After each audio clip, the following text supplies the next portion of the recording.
Imagine living in a country where the official government position is that crime does not exist. Not low crime or rare crime, no crime. Well, that becomes slightly problematic when children start showing up dead near railway tracks across the country.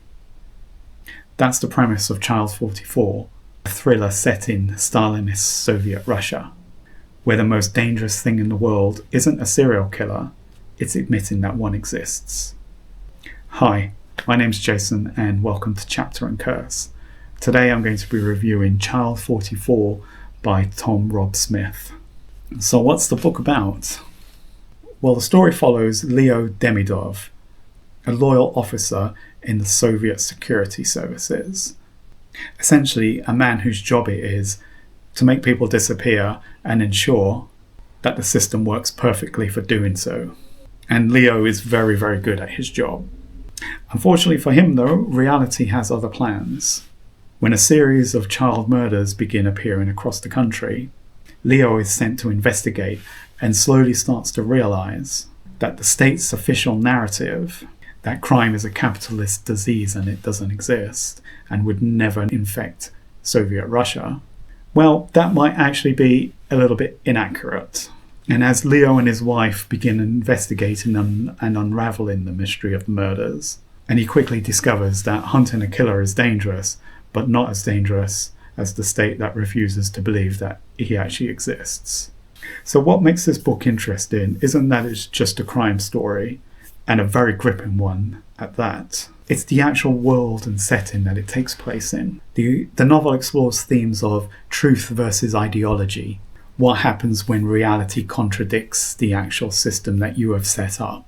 Fear and surveillance. A society where the government is watching you, your neighbour's watching you, the dog and the cat down the street are probably watching you. Loyalty versus morality. Leo has to decide whether truth or obedience matters to him. And perhaps most importantly of all, how normal people survive in such a harsh environment. So what worked? Well, quite a bit actually. First, the atmosphere is fantastic. If you want paranoia, this is the book for you. Everything also feels cold, it feels tense. There's endless snow, horrible concrete jungles, long train journeys across desolate landscapes. In fact, the setting is actually a character in itself, I believe. Secondly, Leo is a great protagonist because he doesn't actually start off as a hero. He's rooting for the other side. He's the actual enemy. But as the story progresses, he becomes a bit of a rebel, and then he actually believes that he's working for the enemy. And watching someone realize that the system they're upholding is actually the problem is a great character arc. And finally, the premise itself is brilliant. A serial killer operating in a society that doesn't believe serial killers exist. And what didn't work? Well, not much. Other than at times the pacing felt a little bit off. I felt like it probably could have done with maybe another 100 pages just to have evened it out a bit. And the book kept jumping between locations and events, which can be slightly off-putting for some readers. And lastly, some of it is quite bleak. Some people may not like reading about what happened back in the 50s during Stalinist Russia, and it's a great piece of history. This is not a cheerful book. If you're looking for a crime detective novel where the puzzle gets solved and everyone sits down for tea afterwards, this isn't it.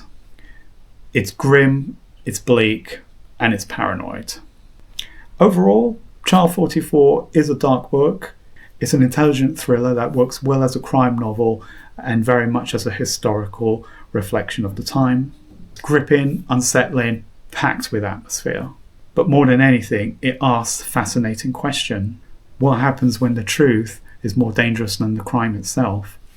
Thank you very much for listening. I hope you enjoyed this book review of Child 44 by Tom Rob Smith. Do leave me a comment and a like below. I'd love to know what you thought about it, or if you've got any recommendations that you think I'd like. Thanks very much and see you again soon. Bye bye.